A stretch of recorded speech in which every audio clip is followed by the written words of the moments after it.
saat ini pun sudah ada pasangan yang saya apa yang saya Inginkan. mau ya yang saya inginkan mau saya ambil untuk jadi pasangan saya. Boleh di-spill Haji?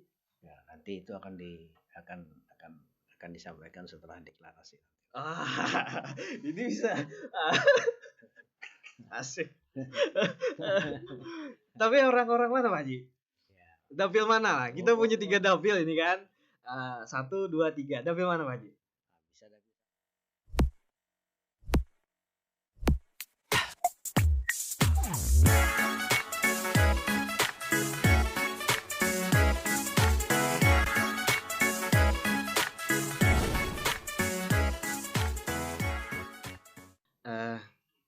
Gini Pak Haji. Setelah itu kan Pak Haji ya sukses lah sebagai pengusaha. Alhamdulillah. Kalau ceritanya masuk dunia politik Pak Haji, itu seperti apa Pak Haji? Karena kan Pak Haji tergolong baru kan? Ya. Dan sudah langsung menjadi 1 periode kalau nggak salah, langsung menjadi ketua DPR. Jadi gini, ceritanya masuk politik ini karena berkat dorongan masyarakat juga keluarga. Bahwasanya memang saya nggak di politik ini sudah dulunya antipati dengan politik. Saya nggak setuju, nggak suka. Kenapa? Alasannya? Gimana nggak suka dengan politik? Jadi selama menjabat periode pertama saya menjabat, nah di situ pun saya sudah nggak suka dengan politik. Kan biasanya kan kalaunya apa bahasanya perbisnis ini ya, orang yang usaha ini kan dia lurus saja gitu loh. Ya kalau dikatakan A, kalau dikatakan B. Untuk menanamkan kepercayaan kepada customer kan. Nah, kalau politik ini kan berkelak-kelok. Berubah. Nah, itu kemarin tolak belakang. Kemarin sempat mundur.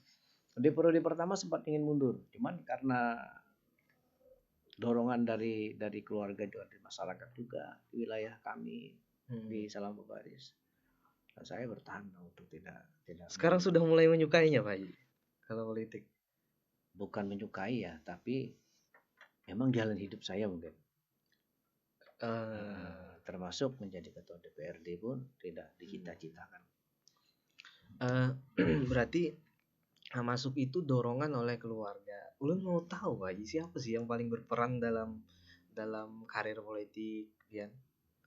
Kakak saya. Boleh tahu namanya Pak Haji? Ya, nama beliau itu Haji Sahrani. Tahu. Yang biasa di nama familiar beliau itu kan biasa pembegal Isa. Atau kepala suku katanya. Jadi beliau yang memang meminta Pian bertahan di dunia politik. Dan alhamdulillah beliau sering memberikan masukan. Sekarang masih sehat? Alhamdulillah masih sehat. Dulu ini Pak Haji, ketika ulun mahasiswa Pak Haji, ulun tuh sering ketika mau bikin acara acara buka puasa bersama, Isra Mi'raj dan sebagainya, nyerahin proposal sama Sidin. Sama Pian pernah juga bantu? Ya, ada pernah. Ada dulu ulun ingat itu. Nah situlah ulun baru mendengar bahwa ada namanya Haji Yamani pos batubara katanya. Tapi di politik Pak Haji, setelah periode pertama dan periode kedua, Pian kan langsung jadi ketua dewan. Ada kesulitan gak Pak Haji? Masalahnya kan orang baru. Ya, jadi begini. Kan periode pertama, periode kedua, periode ketiga. Berapa periode Pak Haji sudah? 3 periode. 3 periode. Ya, 3 periode jalan ini kebetulan jabatan saya di Golkar itu kan ketua DPD. Kebetulan juga kemarin waktu pemilu 2019 itu memperoleh suara terbanyak. Berapa Pak Haji? 5.999. Paling banyak dari semua dari semua calon anggota DPRD. Iya betul. Sekabupaten Tapin. Sekabupaten Tapin. 5.999. Dari berapa itu Pak Haji? Dari apa namanya? Suara. Suara publiknya berapa di sana? Dapil ini kan, dapil 2 kan? Dapil 2. Kecamatan saya itu kemarin ada 9.000 sekian. Kita dapat 5.999. Gini Pak Haji, kita inilah kalau soal politik ya ini bukan rahasia umum, sebenarnya bukan rahasia lagi bahwa di Indonesia ataupun di Kabupaten Tapin adalah masalah politik uang. Nah, kira-kira seperti apa Pak Haji tanggapan sampean soal Ya, itu? kalau politik uang itu kita tidak bisa menutup-nutupi ya Mas ya. Dalam arti itu pasti ada. Kita turun ke masyarakat pun juga harus memerlukan dana. Sosialisasi ke masyarakat pun kita harus juga memerlukan dana. Jadi maksudnya Pak Haji secara pribadi Pak Haji ini membenarkan atau menolak hal itu Pak Haji? sebetulnya gimana ya, masalahnya kan itu kan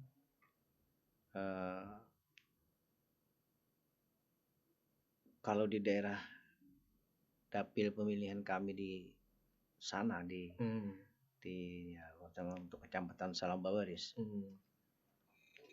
ya adalah siapapun yang masuk ke sana itu dalam artian mereka tetap ya pilihannya ke kita. Walaupun dikasih uang sama yang lain. Walaupun dikasih uang. Karena gini Pak Haji, Ulun pernah dengar cerita sampean kan. Ulun tahu cerita sampean itu dari Intel Polda yang bilang bahwa si Pian itu jualan karet dan sebagainya dan sukses. Siapa namanya lupa lu? Ada Intel Polda. Nah, kalaunya soal Wayan. Pak Wayan. Ya Pak Haji. Gini Pak Haji, dengan paling banyak suara sampean sampai 5.000 sekian, sampai hari ini pun kayaknya dukungan terus datang ke Pian kan. Nah itu triknya Pak Haji gimana sih menjaga suara itu agar tetap loyal dengan sampean? Jadi begini, kan kedua orang tua saya ini kan di daerah situ termasuk salah satu yang ditokohkan. Dan beliau ini, Masya Allah, kedua orang tua saya ini dalam artian beliau ini pemurah lah terhadap warga masyarakat di Salambawaris. Jadi ditokohkan karena beliau ini pemurah. Sering membantu, sering itu. Walaupun dengan kondisi ekonomi. Jadi ibu saya itu pun berapa kali jualan kan. Tapi bangkrut, jualan bangkrut. Karena itu tadi, karena setiap ada dari warga masyarakat kami yang di sana, dia datang ke toko atau apa segala macam. Itu kita lagi SD loh Mas, lagi SD kan. Ada yang tidak punya beras, ada yang tidak punya minyak goreng. Dikasih. Disuruh bawa sama ibu saya. Jadi kan mereka warga ini kan biasanya diam aja dengan bawa bakul, tapi enggak diam aja. Dipanggil sama ibu saya sini. Perlunya apa? Seperti beras, ambilkan beras. Bawa. Dengan itu lalu orang tua Pian ditokohkan. Ini berarti seorang Haji Yaman ini apakah melanjutkan hal-hal itu Haji? Keteladanan dari orang tua Pian? Insya Allah saya lanjutkan. Ulun memang pernah nanya di sana ke masyarakat. Waktu ulun jalan lah, waktu vaksinasi dan sebagainya, ulun jalan ke sana. Ulun tanya, gimana ketua DPR di sini? Katanya kalau hari raya ngasih sembako, ngasih apalah keperluan sehari-hari. Dan juga ini Pak Haji, ada cerita tentang Pian yang kalaunya ada rapat-rapat di desa, rapat-rapat yang sekedar rapat kawinan. Nah, itu walau Pian sudah jadi anggota DPR, dia tetap datang katanya. Itu apa Pak Haji yang memotivasi Pian untuk melakukan hal itu? Kan kampung saya tuh Mas. Itu aja Pak Haji. Kan warga saya. Oke Pak Haji. Ya, lanjut. Anu kah dulu kita Makan dulu. kan ada apa-apanya Pak Haji. Nah, jadi gini Pak Haji, kita lanjut ke masa depan lah. Ya. Kita membicarakan bukan tentang hari ini lagi. Tentang politik di Tapin kan. Karena begini, ada beberapa pernyataan Pian di media kan bahwa walaupun ulun juga kan yang nanya akan mencalonkan diri sebagai bupati Tapin. Gini Pak Haji, jadi bupati itu capek Pak Haji. Ya. Kita yang bekerja ngikutin bupati itu Pak Haji. Aduh, ampun ulun. Kalau kesini ke situ ulun kadang-kadang ya sudahlah, mending tidur ulun. Ya. Makanya biar jarang lihat ulun kan. Tapi gini Pak Haji, apa yang artinya gini, ulun meyakini dan mempercayai bahwa Pian memang ingin mencalonkan diri sebagai bupati. Nah, yang ulun tanyakan itu apa sih yang mendorong Pian? Padahal pekerjaan ini rentan Pak Haji, kriminalisasi dan sebagainya. Jadi dorongan saya itu adalah dalam artian supaya saya itu lebih leluasa lagi lah, lebih supaya lebih melebar lagi lah untuk mengabdi ke masyarakat. Yang semulanya cuma dengan masyarakat Pian di dapil Pian, di dapil kita, saya ingin mengabdikan lagi lah ke masyarakat untuk yang lebih luas dengan 12 kecamatan yang kita punya saat ini. Karena di situ pun kita pun sangat-sangat menyuarakan juga kepada pemerintah daerah tentang masalah-masalah yang dialami oleh masyarakat kita. Bukan hanya masyarakat di wilayah dapil kita, bukan. Gini Pak Haji, kalau soal politik Pak Haji, kalau menurut hemat ulun lah, entah benar ataupun tidak ini, cuma ada isu seperti ini kan, bahwa politik di Tapin ini agak unik. Ini kan dibahas di mana-mana Pak Haji, di dalam daerah ataupun di luar daerah, walaupun tidak pernah keluar kemana-mana. Tapi gini, uniknya politik di Tapin ini gini, ketika pemilihan kepala daerah itu tokoh-tokoh masyarakat kita ngumpul dulu. Nah, lalu dia mengajukan satu pasang nama bahwa ini silahkan maju dan mereka siap mendukung. Ya. Nah, tapi untuk agar tidak melanggar konstitusi, maka dia dikembalikan ke masyarakat. Ya. Masyarakat kembali memilih dan itu tidak melanggar sama sekali kan di konstitusi. Ya. Hari ini Pak Haji, pikir kayak gini Pak Haji. Seandainya Pak Haji, sampean tidak menerima dukungan itu dari tokoh-tokoh kita, misalnya sampean tidak menerima dukungan itu, tapi masyarakat tetap mendorong Pian maju. Ini kira-kira gimana Pak Haji menanggapinya? Ya, jadi kalau dukungan dari masyarakat, dari tokoh-tokoh kita yang ada di Tapin ini memang sangat-sangat kita perlukan. Seandainya saya tidak dapat restu dari tokoh-tokoh kita di Tapin, walaupun masyarakat yang meminta, saya tidak akan maju. Karena itu adalah satu akhlak atau adab lah kepada tokoh-tokoh kita. Ini kan Pak Haji, ini kan sekedar di awang-awang kita, di kepala ulun. Pertanyaannya, apakah Pak Haji sudah menerima dukungan dari tokoh-tokoh kita? Alhamdulillah sudah. Alhamdulillah sudah. Oh, jadi bener aja isu-isunya. Biasanya kan wartawan lebih tahu.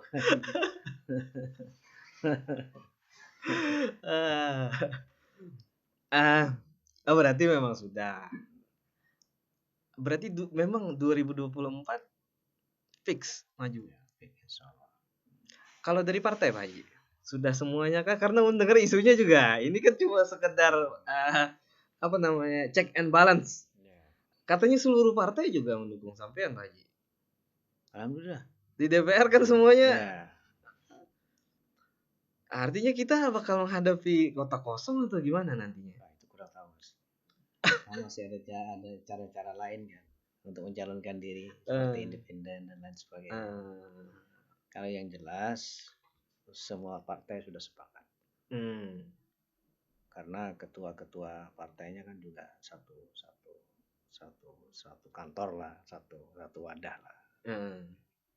Tapi kan gini Pak Haji, boleh jadi di kabupaten mendukung sampean Pak Haji. Tapi misalnya akan ada tingkatan lain, provinsi, lalu pusat. Sudah ada komunikasi itu Pak Haji.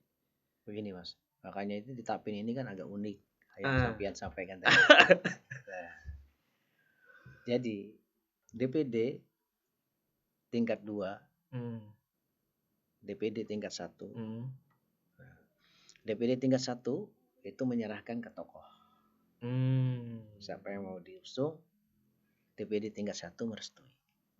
Dan melanjutkan ke DPP. Kan seperti itu Mas. Tapi kan nggak semua partai Pak Haji. Semua partai Mas. Semua partai.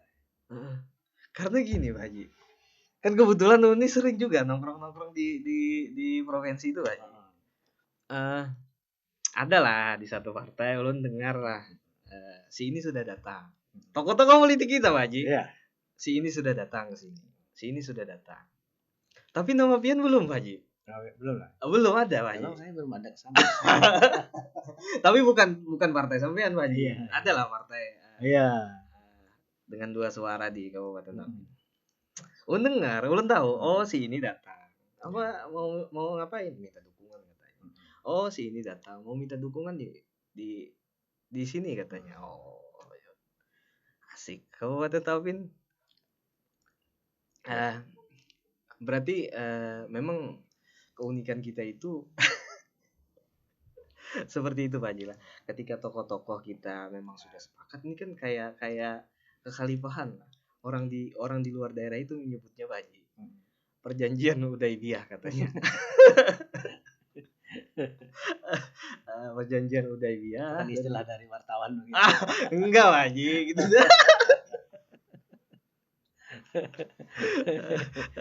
Asik Pak Haji itu dengar ceritanya. Tapi menurut Ulun itu memang ada hal negatif dan positifnya, tapi cenderung lebih banyak positifnya karena dengan skema atau sistem seperti itu maka politik kita lebih adem.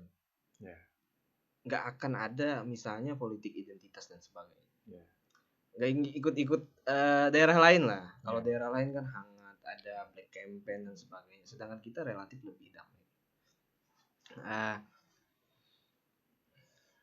Istri Pak Haji mendukung, keluarga mendukung. Insya Allah. Karena sampai saat ini pun dengan istri belum, tapi insya Allah dari belum bilang, belum meminta restu, belum mana, tapi dari apa namanya bahasa tubuh itu seperti mendukung. Tapi Pak Haji gini Pak Haji, yang agak disoroti Pak Haji ketika jadi pimpinan itu kan tempat tinggal Pak Haji kan agak jauh dari pusat kota. Nanti seperti apa kayaknya? Ya, ulun meyakini bahwa dengan dukungan itu Pak Haji, dengan dukungan para tokoh dan masyarakat kan sudah terpilih lah. Coba tinggal bahasa kita itu kan tinggal nikahnya aja lagi, tinggal kawinnya aja lagi. Jadi gini, kan bupati ini sudah disiapkan rumah dinas. Kan dalam artian untuk mempermudah kegiatan bupati untuk melaksanakan tugas sehari-hari. Ya otomatis dalam artian nanti siapapun bupati terpilih, otomatis dia harus tinggal di kota. Seperti itu. Kalau Pak Haji pulang lah, nanti kita selidiki Pak Haji. Silakan selidiki. Paling kita kan kalau mau diselidiki 15 menit sampai lagi sih. Tapi gini Pak Haji, kan Kabupaten Tapin ini kita kan pernah ngobrol juga kan bahwa Kabupaten Tapin ini memang arah pembangunannya menuju ke arah yang lebih baik. Tapi meski begitu Pak Haji, tapi kan tetap masih ada hal-hal yang kurang. Banyak lah kita di sisi hal-hal kurang. Salah satunya misalnya indeks pembangunan manusia. Yang tingkat misalnya indeks pendidikan kita misalnya yang sekarang kalau nggak salah Pak Haji, kita kan cuma rata-rata pendidikan masyarakat Tapin ini kelas 2 SMP. Ya. Nah mungkin ke depannya Pak Haji. Ini cuma satu contoh Pak Haji. Maksudnya kan kita ada kesehatan, pendidikan, infrastruktur, sumber daya manusia. Nah ke depannya kalaunya Pak Haji nanti jadi Bupati Tapin, mudah-mudahan itu akan seperti apa arah pembangunan di Kabupaten Tapin. Jadi ya saat ini kan kalau indeks SDM kita ini kan di angka 7, berapa itu Iya. Ya tadi kan kelas 2 SMP lah. Mereka berhenti kan. Nah, nanti kita kan dalam artian harus memberikan sosialisasi dan kepada masyarakat, pencerahan kepada masyarakat. Nah, seperti apa nanti programnya, nah itu beasiswa dan lain sebagainya, gratis sekolah dan lain sebagainya, untuk terus supaya anak itu supaya melanjutkan sekolah. Dan ini pun nanti ada sangkut pautnya dengan masalah pernikahan dini. Nah, apabila kita dorong ke sana, otomatis pernikahan dini tidak akan terjadi. Kita dorong terus untuk melanjutkan sekolah minimal sampai SMA. Nah, dari segi pendidikan kan, kalau dari segi kesehatan Pak Haji, karena gini mirisnya yang pernah ulun dengar adalah di satu desa atau di satu kecamatan itu masih ada orang motong pusar pakai sembilu. Ini cuma sekitar berapa? 2 tahun yang lalu kah? Masih ada sampai ke rumah sakit sampai busuk. Nah, artinya pendidikan kesehatan masyarakat kita juga masih lemah Pak Haji. Mungkin yang ulun mau tanyakan ini gimana cara biar mengatasi kalau soal kesehatan kita ini nantinya. Ya itu tadi karena ada sebagian kecil masyarakat kita ini masih mempercayai proses melahirkan itu kepada dukun beranak. Ya, sebagian kecil Mas, terutama di daerah-daerah pelosok pedesaan yang jauh, yang melaksanakan transportasi lah sungai atau apa, kalau di sana kan istilahnya melalui lembah-lembah, gunung-gunung. Nah itu memang terjadi di situ. Lalu gimana Pak Haji kira-kira? Nah, jadi salah satunya adalah penguatannya itu ya, masalah kita menempatkan nanti di bidan desa Mas. Jadi SDM di sana yang dikuatkan di sana. Jadi SDM desa kita suruh dengan edukasi lah kepada dan di desa saya pun masih ada dukun beranak. Nah, karena ada bidan desa, banyak bidan desa yang ada di sana, mereka memberikan masukan, dan akhirnya mereka berhenti bidan desa itu. Dan itu dilakukan. Jadi ada edukasi nanti yang akan dijalankan. Kemudian ada penguatan sumber daya manusia di bidang kesehatannya, itu yang mungkin akan Pian lakukan ke depan. Betul. Kemudian kalau soal infrastruktur Pak Haji, begini Pak Haji, ulun sering diskusi kan dengan kawan-kawan bahwa cara menghitung keberhasilan pembangunan infrastruktur itu sederhana sekali. Ada kawan ulun, senior ulun mengatakan kayak gini, kalaunya mau menghitung keberhasilan infrastruktur satu daerah, maka tinggal tarik aja radius 10 km dari pusat kota. Kalaunya dalam radius 10 km dari pusat kota masih ada jalan berlubang, artinya infrastruktur jangan dikatakan berhasil. Pembangunan infrastruktur jangan dikatakan berhasil. Nah, hari ini Pak Haji, karena ketidaksempurnaan itu kan, ya kita masih menemukan lah jalan-jalan berlubang dan sebagainya. Habis itu ada lampu-lampu jalan misalnya yang penerangan jalan di titik vital, lalu lintas kita yang masih belum menyala. Nah ini kira-kira Pak Haji, rencana Pian ke depannya seperti apa di bidang infrastruktur ini?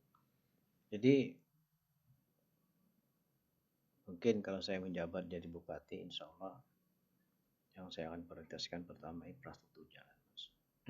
Sekarang ini infrastruktur jalan menuju ke kecamatan satu dan ke kecamatan lain itu sangat riskan lah. bahasanya tuh banyak yang rusak. Hmm.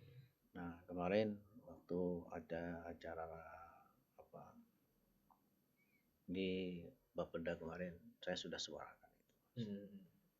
Dan juga saya juga minta izin juga pada Pak Bupati untuk menyuarakan itu. Hmm. Dan beliau sependapat bahwasanya fokus di infrastruktur jalan. Gini Pak Haji, kita tahu lah bahwa kekuatan politik di Kabupaten Tapin ini memang terbagi-bagi.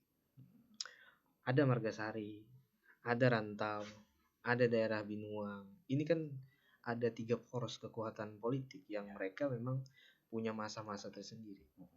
Nah, tantangannya ketika sampean mencalon kan, otomatis bagaimana menyatukan ketiganya ini. Kira-kira Pak Haji menanggapinya seperti apa Pak Haji? Atau rencananya seperti apa? Daerah Margasari misalnya, Rantau kekuatan sampean, ulun meyakini. Binuang misalnya bagaimana? Kira-kira seperti apa Pak Haji? Jadi apa ya? Kita akan cobalah. Sudah ketemu dengan tokoh-tokohnya Pak Haji? Kan sudah dapat restu juga. Margasari kan juga tokoh-tokohnya juga saya kenal. Oh, sudah Pak Haji? Sudah. Oh, sudah. Ya, Oh, pikir Margasari belum ketemu. Ternyata sudah. Berarti ulun kurang ini Pak Haji, kurang tinggi Pak Haji. Margasari itu kan rata-rata kan juga keluarga saya juga semua. Tokoh-tokohnya tapi ya. Iya. Insya Allah nggak ada masalah. Karena gini Pak Haji, Margasari ini biasanya selalu jadi merasa dianaktirikan lah mereka kan. Ya sependapat. Karena ada benarnya ketika misalnya pembangunan ada ketimpangan misalnya. Daerah sana kan daerah bantaran sungai yang masyarakatnya ya terlambat. Dulu mereka ada di puncak karena transportasi ke provinsi dan sebagainya kan lewat Margasari. Tapi kan sekarang karena akses jalan darat ini bagus, maka mereka akhirnya ditinggalkan. Nah sekarang mulai tumbuh lagi. Nah untuk menghilangkan rasa ketimpangan di daerah Margasari ini, ada rencana Pak Haji? Seperti apa nantinya? Gimana ya? Yang pasti nantinya ulun itu harus bersikap adil kepada wilayah manapun. Margasari, kota, dapil saya harus ada keseimbangan. Harus ada keseimbangan. Namun keseimbangan ini tidak harus sama.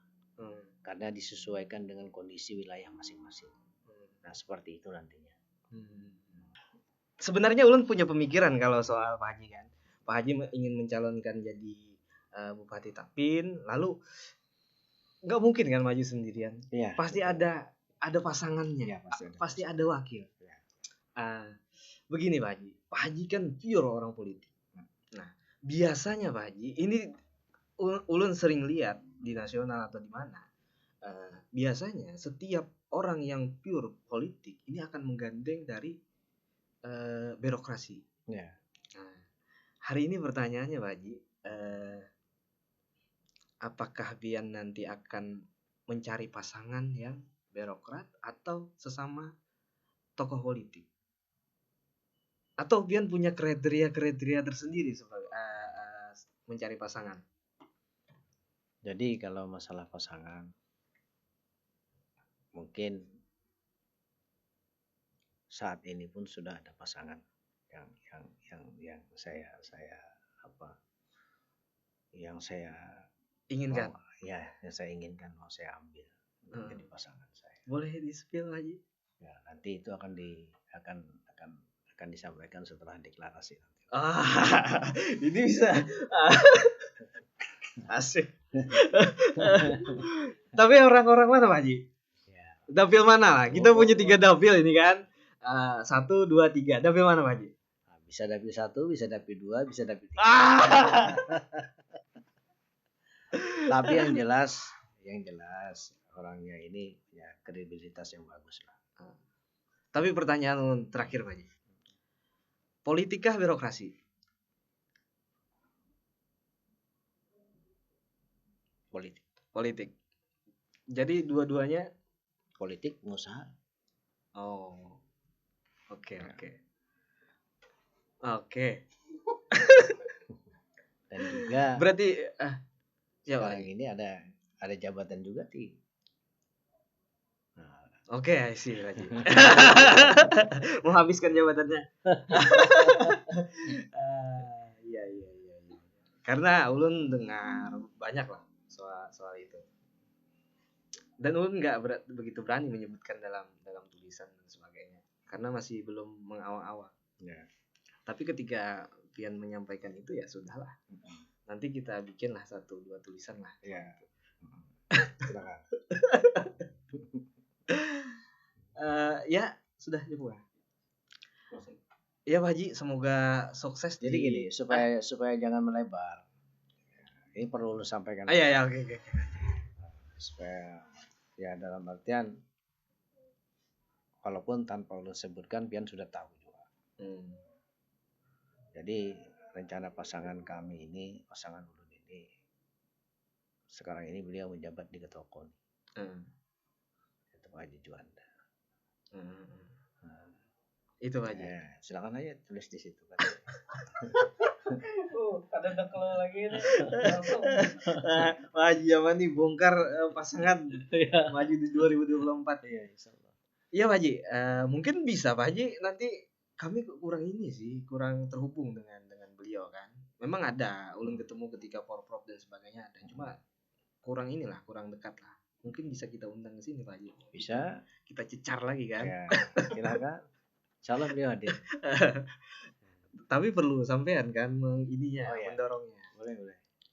Oke Pak Haji, Ya, kira-kira cukup sampai di sini dan banyak. Semoga sukses di 2024. Ya, amin. Terima kasih. Amin. Jadi kawan-kawan, perbincangan kita dengan Pak Haji Yamani cukup sampai di sini. Mungkin kita akan bertemu beliau lagi nanti. Terima kasih banyak Pak Haji Yamani. Sama-sama.